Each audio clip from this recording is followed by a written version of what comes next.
तुमच्या प्राणांना कधीही गरज भासली, सुप्रीम फार्मा आहे तुमच्या बरोबर, तेही वर्षभर 365 दिवस.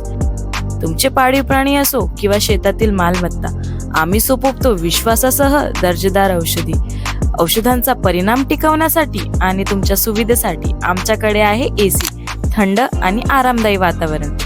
मिडनाईट असो किंवा कुठलाही वेळ, इमर्जन्सी सेवेसाठी आम्ही तत्पर. एक कॉल करा आणि मदत लगेच. सुप्रीम फार्मा वेट, दिवस रात्र तुमच्या प्राणांची काळजी घेणारे.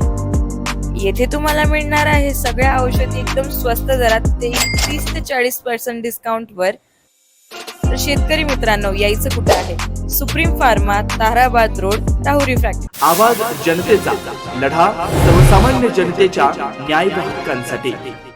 कामगार, शेतकरी व सभासद बांधव यांची आस्था ही सर्वसामान्य कुटुंबातील व्यक्तीलाच असते. स्वर्गीय शिवाजीराव गाडे यांनी सर्वसामान्य जनता हीच केंद्रबिंदू मानून आपल्या हयातीत काम केलं. सभासदांना व कामगारांना न्याय देण्यासाठी आता राजूभाऊ शेटे यांच्या रूपानं सर्वसामान्य व्यक्तिमत्व पुढे आलंय.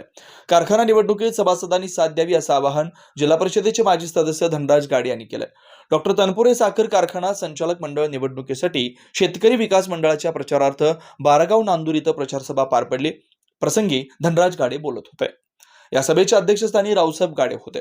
पुढे बोलताना श्री गाडे म्हणाले की शेतकरी विकास मंडळाच्या माध्यमातून राजूभाऊ शेटे यांनी बंद पडलेल्या सभासदांच्या मालकीचा असणारा हा कारखाना पूर्ववत सुरू करण्याचा निर्धार केला. शिवाजीराजेंचं स्वप्न राजूभाऊ खऱ्या अर्थानं पूर्णत्वास नेत आहेत, त्या शेतकरी व सभासद निश्चित साथ देतील. यावेळी बोलताना शेतकरी सेनेचे राजेंद्र लोंढे म्हणाले की आम्ही देखील शिवाजीराजे यांच्यासोबत काम केलंय. खऱ्या अर्थानं तनपुरे कारखाना अखेरच्या घटका मोजत असताना स्वर्गीय शिवाजीराजेंनी अनेक प्रयत्न करत त्यावेळच्या सत्ताधाऱ्यांना चांगलाच विरोध केला होता. त्यांचं अपूर्ण राहिलेलं स्वप्न निश्चित राजूभाऊंच्या रूपाने सभासद पूर्ण करतील. यावेळी शेतकरी विकास मंडळाचे अध्यक्ष राजूभाऊ शेटे, शेतकरी सेनेचे जिल्हाध्यक्ष राजेंद्र लोंढे, ॲडव्होकेट भाऊसाहेब पवार, राष्ट्रीय समाज पक्षाचे जिल्हाध्यक्ष नानासाहेब जुंधारे, प्रतीक गाडे, संजय मोरे आदींसह सभासद बांधव उपस्थित होते. नवनवीन घडामोडी आणि सत्य बातमी पाहण्यासाठी आजच आमच्या YouTube चॅनलला सबस्क्राईब करा, शेअर करा आणि लाईक नक्की करा.